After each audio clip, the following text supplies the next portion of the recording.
my guest today, and I try to be polite to whomever is on the show. This is a man named Louis C.K., and he stars in a new HBO sitcom called Lucky Louie. Okay, over the weekend I watched 2 of his shows. You watched it, and you watched parts of it. I have a sense of humor. I'm probably going to make this show much more popular by saying this. I found them unbelievably vulgar. They're pretty raunchy.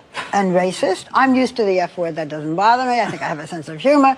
But, I mean, it's got him for endlessly having intercourse with his wife while she's so bored. It shows the neighbors moaning. There's a vibrator that's shaking. Yes. There's also racist things. It goes there. And I just thought, I'm sure he's a lovely man. In a few minutes, I have to face him. But no, but it makes you wonder. And, you know, the thing is... Is there no boundary? I guess not on HBO. I always joke about it, calling it hilarious but offensive, because that's what I think it is. As you heard earlier, the new sitcom Lucky Louie is definitely a hot topic, causing a firestorm of controversy that has some critics calling the show sexist and racist. And it's definitely a show that's not above going below the belt. Take a look.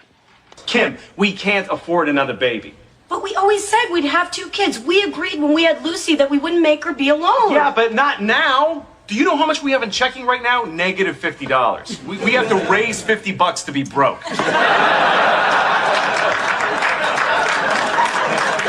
I don't care. I'm not waiting. Lucy is 4 already. I'm getting pregnant right now. Well, you ain't getting pregnant without my sperm. That is not your sperm. That is our sperm. That's my sperm. Please welcome the creator and star of Lucky Louie, Louis C.K. That was a funny thing. How are you doing? Welcome, welcome. You're in the hot seat now, Louis. That's better. Very smart. Your show is popular now. I have just made it so popular by telling everybody all these raunchy scenes, right? Well, you can thank her by having her as a guest on the upcoming episode, maybe. No, listen, I'm really glad that you said this stuff because I think a lot of people, you know, are confused by the show and offended by it. So it's, you know, it's good to be able to. I'm a little nervous and scared, but I'm glad to be able to talk to you about it. You've actually said it's like honeymooners, sort of, right? Yeah, the show is not, I mean, I don't want people to think that we're trying to make fun of folks and we're being dirty just for the sake of it. We're just trying to be as honest as possible.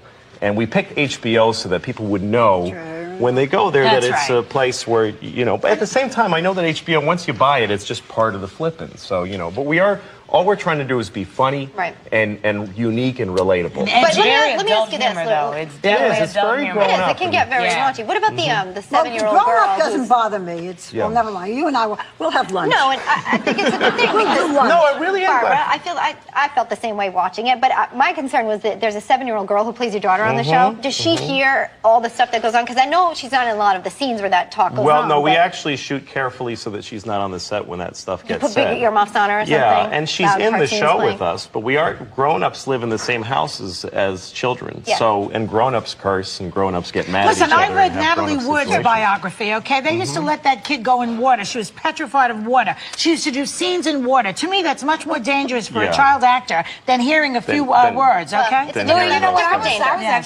I remember this one scene where it's your character, the daughter's birthday. Yeah. And the African-American couple that's across the hall gives her a doll. Her other friends gave her a doll. And the African-American couple gives her black doll. That's right. And she has to do a scene, and she does it very effectively, where she cries and says, "I don't want the black Barbie." Right. Is there conversation with this young actress about what the ramifications of that are? Because I know that those are the things that moms, Elizabeth and I were just talking about. Sure. Well, I think that, like, for that scene, first somebody gives her a white Barbie, and my wife is upset because she doesn't like Barbies because of what they represent for women. They said a little mini stripper. I thought it was a great line. It was. It was funny. And then she gets a black Barbie, and some kids just say stuff that you don't know why they're going to like something. Exactly, but it was real. It was a real reaction. It wasn't a bad reaction as a kid. For the kid to say, "I don't like the black Barbie," and then we all feel horrible. Because you're embarrassed because this couple is there. Exactly. So I think we let the kid absorb that the way the kid would in the real story, which is you don't like this Barbie and you just, you know. Yeah. But I don't think, I think at this age the kid's 6 years old and we don't need to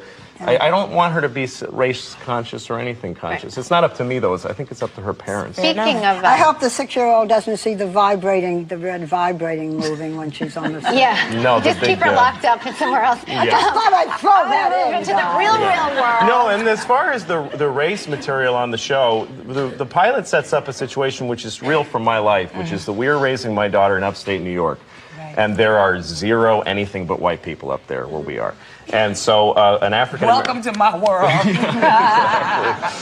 and a guy came to fix the refrigerator, and he was African American, and he and my daughter bonded with him. And he said... This is in the show. This is true, and it really happened. True life. And my daughter said refrigerator, because she had just learned the word, and he said, yes, refrigerator. And they said refrigerator to each other all day.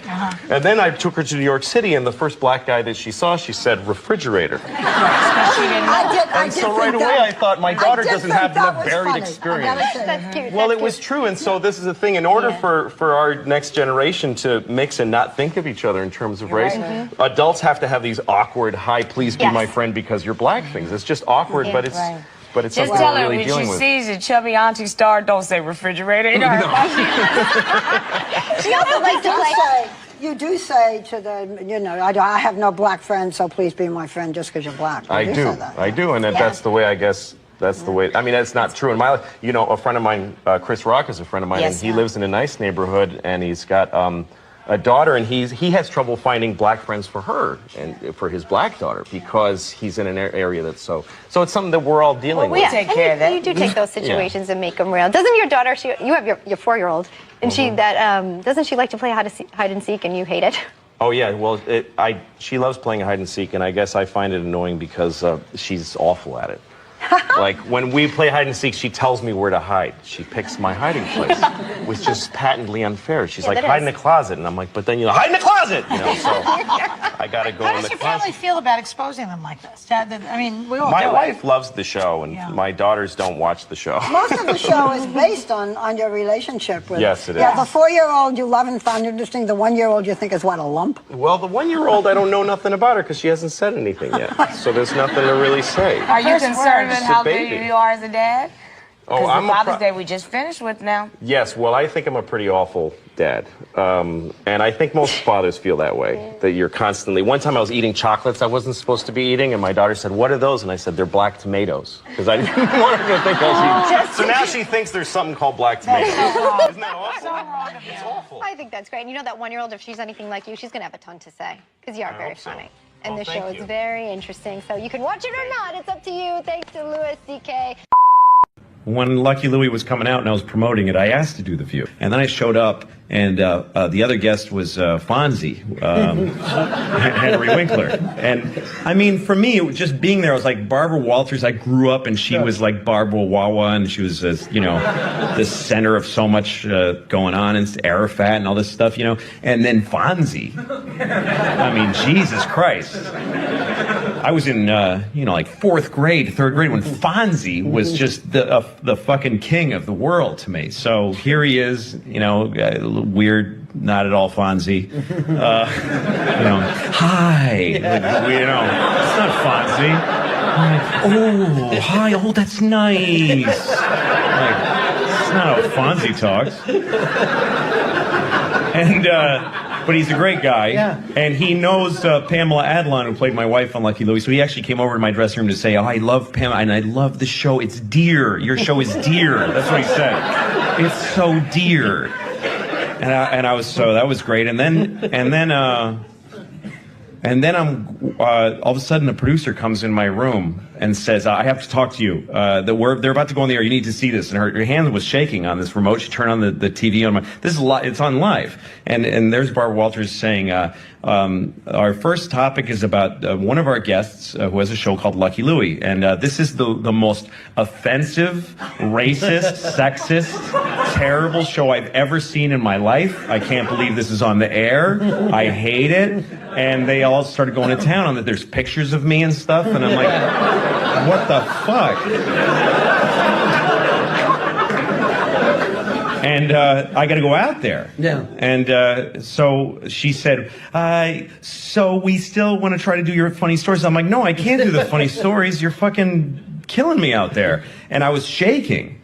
I didn't know what to do. I didn't know how to handle it. I think I called Chris Rock, who's like an advisor to me, and I told him backstage. I was backstage, and I called Chris Rock and said, "This was the best show ever, by the way." Yeah, it was great. And I said, "I don't know what to do. These women just shit all over me, and I'm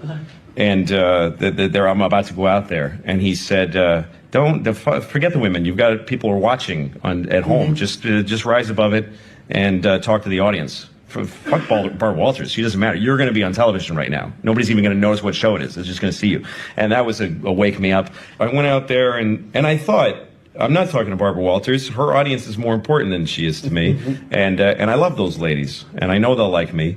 And also they showed a clip, right before they brought me out, they showed a clip from the show of me and my wife arguing about money in bed. Which is, to me, what marriage is. Arguing about money instead of fucking.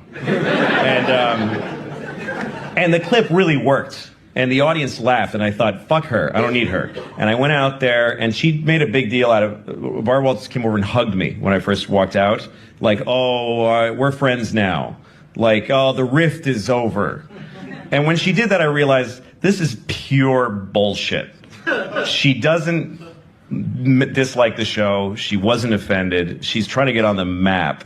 She's trying to make it into something. And also the Republican, I forget her name, on the other side, said something about this show has touched off a firestorm of controversy. We were on the air for like a week. It hadn't touched off anything. There was nothing. They were trying to, let's touch off this firestorm of controversy right now. So then I realized that it's all false. Nobody was really mad at me. And then I just explained the show to the audience. I knew they wanted me to come out and go, fuck you. That's what they wanted. That's why they sandbagged me, because they hoped I would misbehave.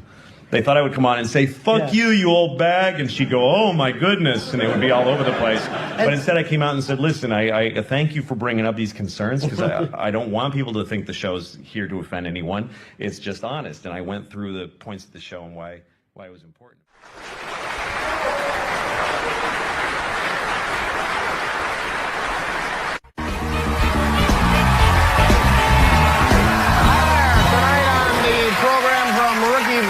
Missy Peregrine is with us. She's from Canada. She promised to bring me some cheap blood pressure medication, so we'll enjoy that together. And then with music from their self-titled debut album, Steel Magnolia from the Bud Light stage.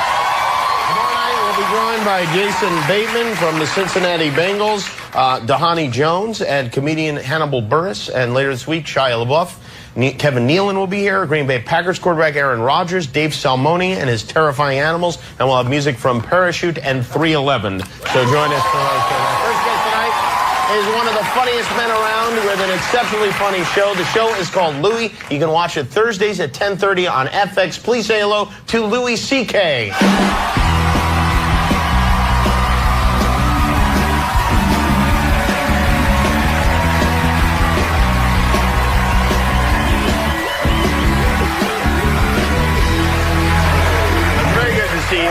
Nice to see you. Really good. It's been a while. I haven't seen you in a long time. It has been a long time. You're a much thinner fellow than you were before. Don't get used to it. No? Now you live in New York. Yes. You've got 2 little girls. Yeah, 2 kids. Do they come on trips with you when you do this sort of thing? No, I would not do that to them. No, they're at home with their mom, sleeping right now. Oh, they are, yeah. Yeah. Well, you know where your kids are now. Didn't used to know where your kids... You know what I mean? Like when we were kids, did your parents know where you were? Never. No. No idea. Even that thing on the news that said, it's 10 o'clock, do you know where your kids are? Nope. The answer was no. No idea. Now there's a kind of a custody, chain of custody that's never broken, you know? You just can account for every second of your kids' lives. Yeah. You go on play dates and it's an arranged thing. And they go, you drop them off, and you wait. You know, you take them to soccer games. And it's empowering, yay! And then you take them home. It's all very arranged. You're right. It is more. I wonder why that is. The people that like to have throw kids in the garbage and stuff like that. Hit them and break their bones. But anyway, that's not important right now. But Because when we were kids, it wasn't like that. Oh no, those people were around. They weren't on stage. There was no Nancy Grace. So now, now there's somebody there to remind you of it a lot. So folks watch their kids more. I mean, it's not a new thing. When you were a kid, you'd just be running. You'd run around the neighborhood, right? Well, you know, yeah. Like I have my kids go on play dates, and I know I have a relationship with the parents. I know who the kids are. They've been to my house. I've been to their house. I was just a kid walking around town. I was like 8 years old, younger than my daughter, and I was just this kid, just walking around. I was just a dude in town. And I would go to Greg's house, my friend Greg, and my mother never met Greg. No idea who he is. Certainly never met his dad or whoever the dude was. I don't know who it was. When I went to Greg's house, I'd knock on the door, and this guy would come, and he always wearing, like, I don't know, some kind of weird top that looked a little womany. And Hanes, he always had a Snoopy glass with gin in it. And just Hanes briefs that were fighting with, you know, and then there was always a little brown spot on the front. Yes. So I was 7 years old contemplating, does this guy poop out of his penis? Like what? Those are the kind of things that I had to think about. That's Greg's dad for you. Yes. I mean, you didn't have, were you a bad kid? I wasn't a bad kid, but I got in trouble because I just was alone and I just, you know, like I got into stealing tampons at one point. For profit? No, I didn't make a dime. I didn't make a dime. Well, how did this work? I hesitate to ask, but how did this work? No, I was 8 years old, and I just went into a CVS one day because I just roamed store aisles, and I was looking at the tampons, and I was sort of staring at them with this. I knew there was something dirty about them. I didn't know what they were. Staring, and I picked one up. I got the gall to pick one up, and I'm looking at this box of tampons, and someone came around the corner, so I put it in my jacket, and now I have stolen them. Yeah. Because if I take them out, someone saw that I had them in my jacket. In my head, I'm like, that's it. They're in there. I can't. So I left, and I had sweat on my face. And I just went home, and I threw them under my bed. And I'm eating dinner. Like, everybody knows I have tampons under my bed. And so it was a terrible, stressful experience, which I then repeated every day. For like 2 months. What? I'd go back, and I'd just do the whole cycle. I just kept doing it. And no, I never got caught. I mean, they probably saw me, but the guy's like, I'm not confronting the kid who takes the tampons. I'll pay for him out of my check before I live that moment. I'm not asking that little pervert what he's doing with those. Yeah, there's something wrong with that boy. Something's really wrong with him. And how did it end? Well, they kept going under my bed, and I just tried not to think about him. And then one day I looked, and they were just gone. They just were gone, and my mom never said anything. She must have been cleaning up, and she was like, what is this? This is crazy. Wow, that's... I don't know, maybe she used them for like 10 years. I don't know. I mean, would she throw them away? You might as well. In those days, you don't waste. Maybe I contributed to the family a little bit, you know? Maybe I kept my mom in cheap tampons for a few years. I don't know. Are your kids unusual like that? Or, no. Are you, as the weird father, are you a weird father to them? No, or? I mean, I've tried to make up for it. But it's a little too late. Like, I think I had kids a little too late and a little too fat in life. You know, you gotta. What do you mean by that? Well, you should be a young, healthy dad. You should be a 26-year-old father in a tight T-shirt going, "Whoa, I'm gonna get you!" You know, one of those guys. That's what kids have coming. And I'm not that. You don't do that. No, I take them to the park and I just run them like dogs. You got 20 minutes. I just watch them run. I stand there breathing like Tony Soprano and watching them run. And Daddy, chase us. If someone grabs you, maybe I'll chase them. But otherwise, grow up sad. And there's just, I have a lot of physical limitations that keep me from being a good dad. Like, I'm always in a 48-hour window of diarrhea. That either I'll be having or have had diarrhea within 48 hours. Somewhere I'm on the timeline of my life and the diarrhea. And depending on where I am in that window dictates how far from my house I'm willing to venture. I see. How far a radius. Yeah, right. You're otherwise, tethered, yes. It's like having an ankle bracelet in a different kind of way. Because otherwise, I'm having diarrhea in a public restroom with my kids standing there watching me because they're little. I can't leave them out by themselves. So they're standing there. Daddy, I don't I don't want to. Sorry, honey, you want to go to the aquarium, this is what happened. I said, let's go to get the newspaper and come home, but you wanted to get fancy, so you get to watch me pee out of my ass for 2 hours. Well, it's fun with the kids. The memories that about it, yeah. Now, do they know? Do they understand like that you're a comedian? Do they know this? Is this a concept that they're familiar with? They know that Daddy tells jokes, and they don't get the business though. You know, like they don't get who does business. Really? No, you know? who does? But like I had a weird conversation with my 9-year-old. We were driving on the highway. The 6-year-old was there too, but she was just, you know, sapping resources. She wasn't really contributing to the conversation. We passed by a cruise ship. And I said, hey, girls, the cool thing about having kids is that you get to tell them what everything is. You get to be the person that reports the whole planet to them. You're for the their first tour time. guide for their life. For life, yeah. Exactly. That's a cruise ship. It's a massive boat. There's swimming pools and discos or whatever they have, you know.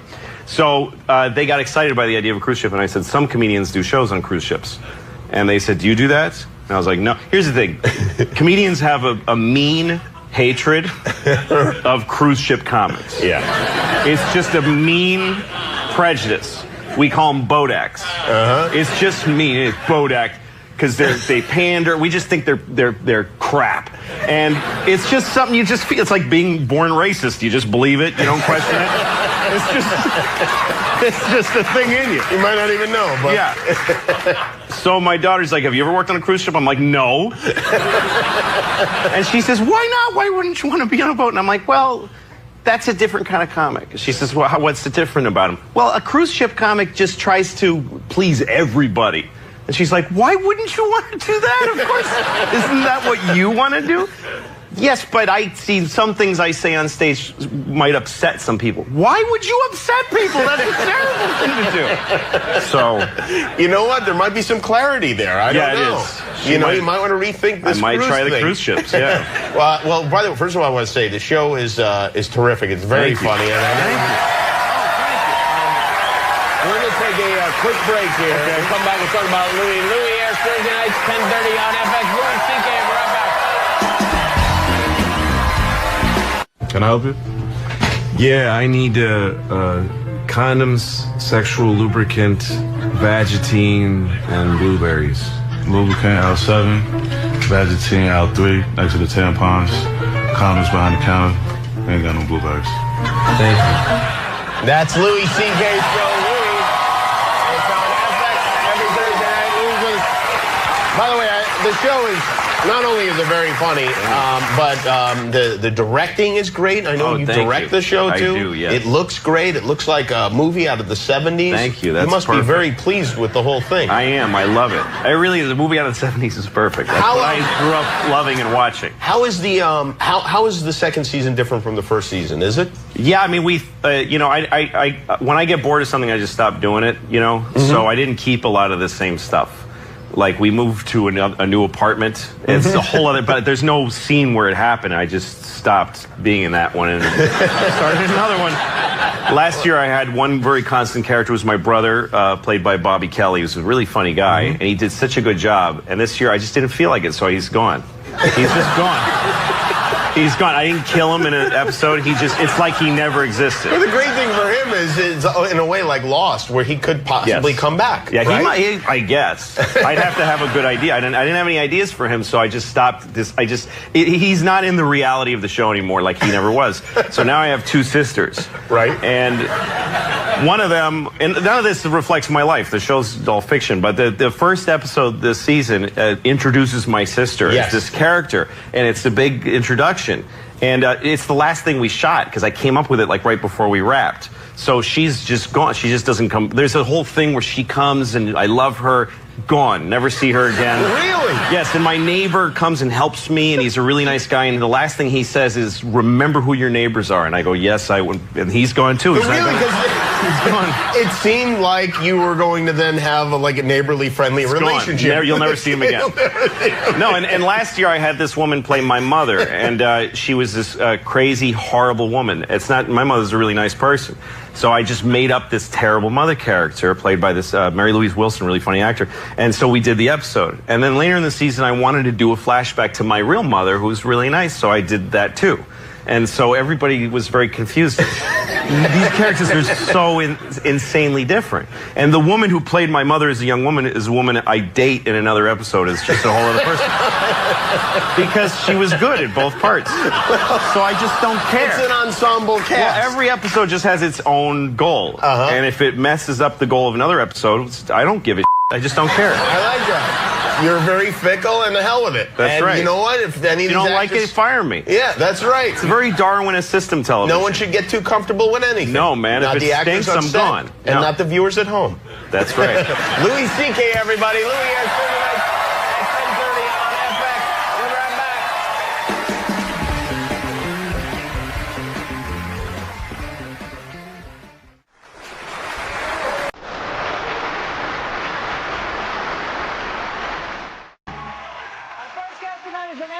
Grammy and Peabody Award-winning comedian. He's hosting the season finale of Saturday Night Live this week with musical guest Rihanna. He's also the writer, director, and star of the acclaimed series Louie, which airs Thursday nights on FX. Please welcome Louis C.K.